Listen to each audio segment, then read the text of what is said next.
folks, BENTHELOONEY here. This video is going to be a little different. Today, I'm going to talk about baseball.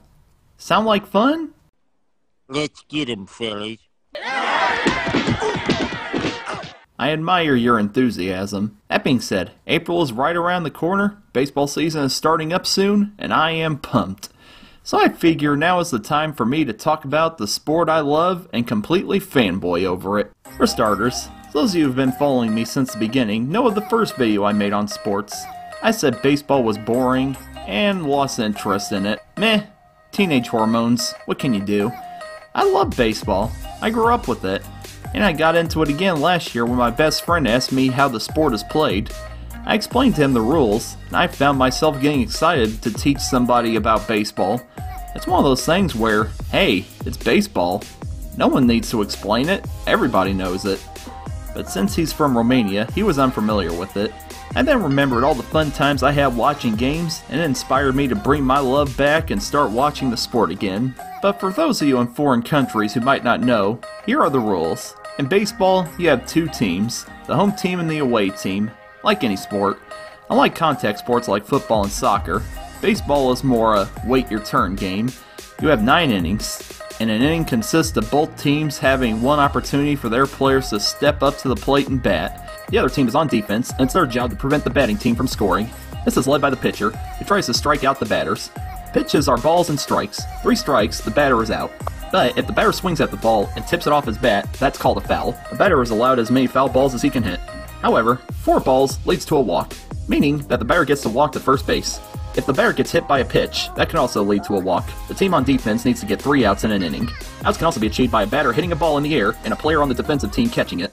But if the ball hits the grass, it leads to a base hit. This means the batter can attempt to run as many bases as he can while the ball is alive. If a defensive player throws the ball to the base the runner is running towards, and the player on the base catches the ball and tags the runner before he reaches the base, the runner is out. But if the runner stops at the base and beats the tag by the baseman, he is safe. It's up to the next batter to get another hit and advance any runners on base, whether it be to second, third, and eventually home plate to score. But while a pitcher is pitching a ball, a runner on base can attempt to steal. If the catcher catches the ball and throws it to whatever base the base stealer is heading towards, the baseman can tag the runner and attempt to get him out. If he doesn't tag him in time, the runner is safe. Then we have home runs. Whenever a batter hits the ball and it flies into the stands, then the batter and any of his teammates that are on base score automatically. The game ends after the top of the ninth if the home team is winning. If the away team is winning, it ends at the bottom of the ninth. Then you have extra innings if it's a tie. If that's the case, the game ends under the same scenario, only in different innings. Phew! Did you get all that? It's one of those sports that's hard to explain because there's so much to it. You just have to watch it and the rules come naturally. There are other rules sprinkled in here and there, but you got the basics. Now you folks are probably wondering what my team is. Well, I was born and raised in Central Illinois, so it makes sense I would pick the team that represents where I'm from. The team that even when the chips are down, never gives up and fights until the bitter end. The underdogs who the media doesn't take seriously, but when they go all the way, makes them eat their own words. The team that represents the American dream. The boys who start with nothing, but go on to great things.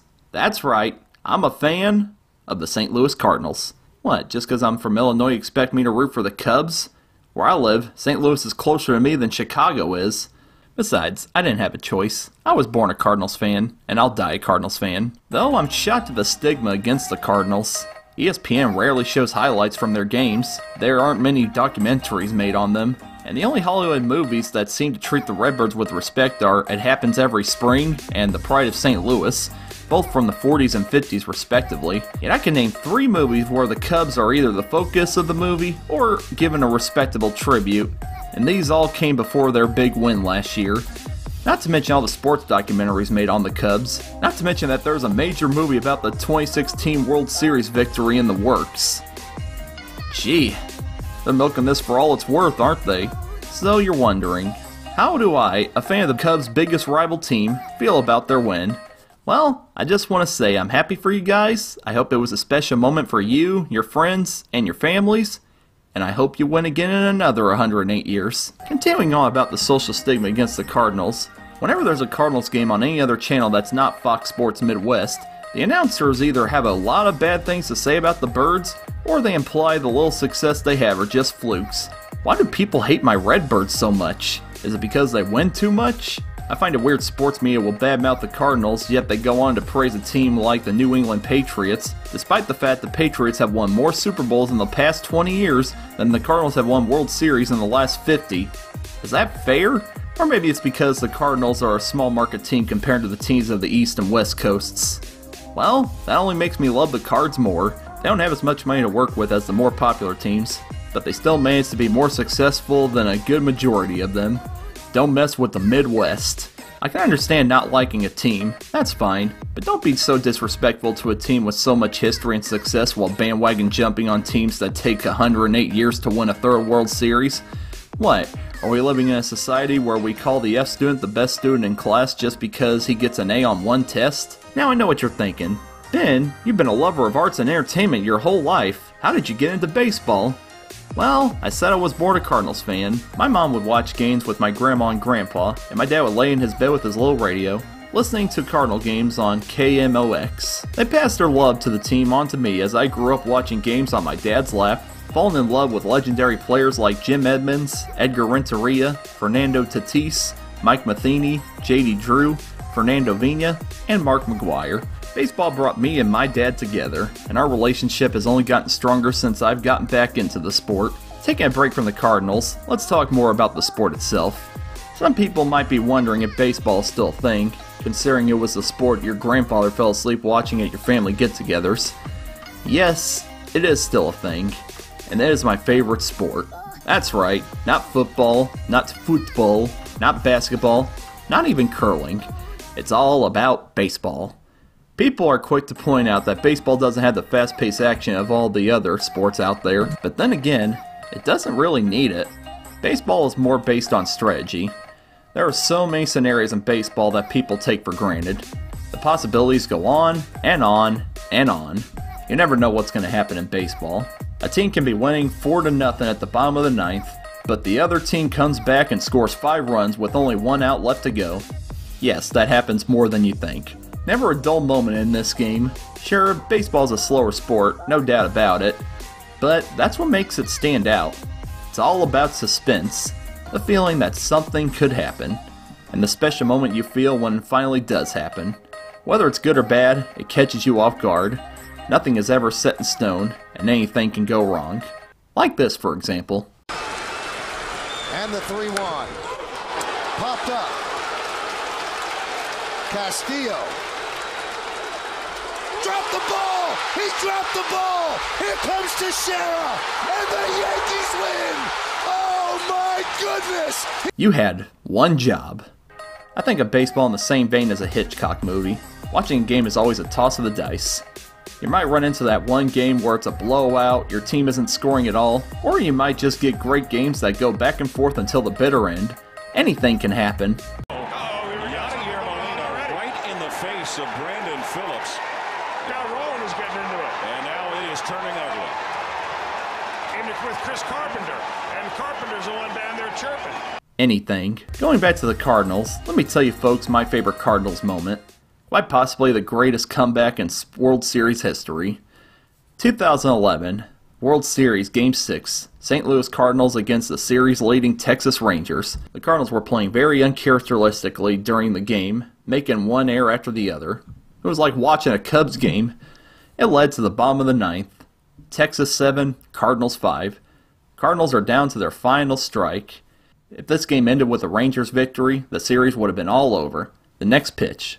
Remember what I said about the Cardinals never giving up? Into right, well hit.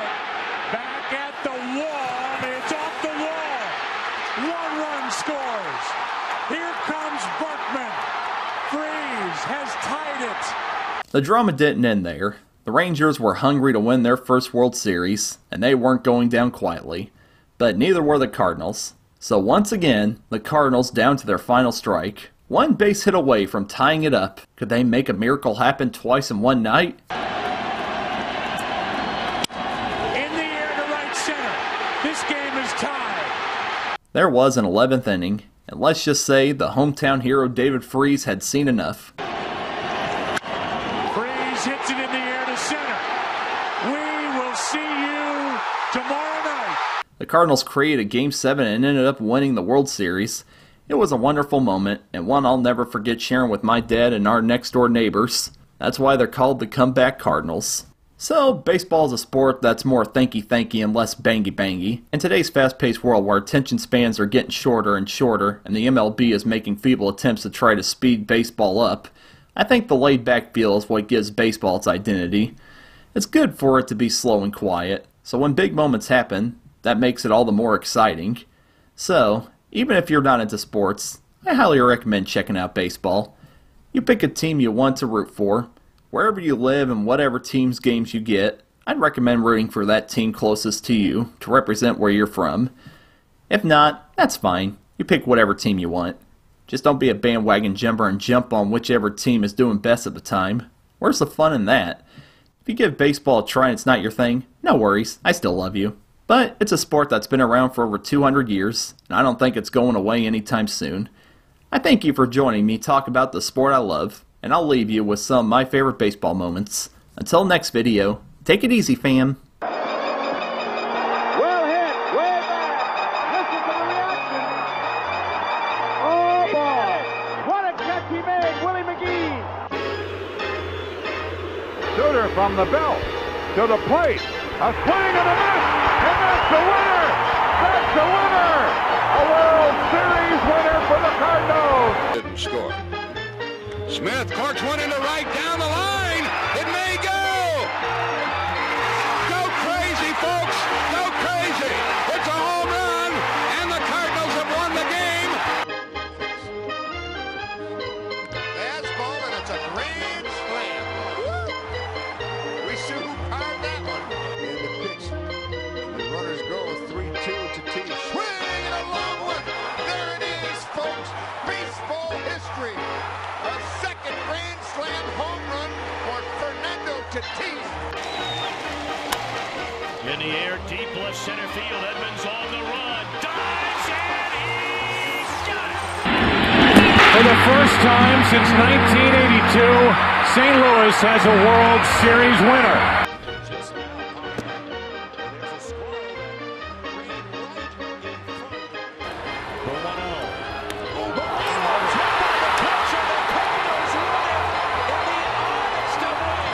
And here's Holiday fighting back tears in what could be his final plate appearance for the St. Louis Cardinals.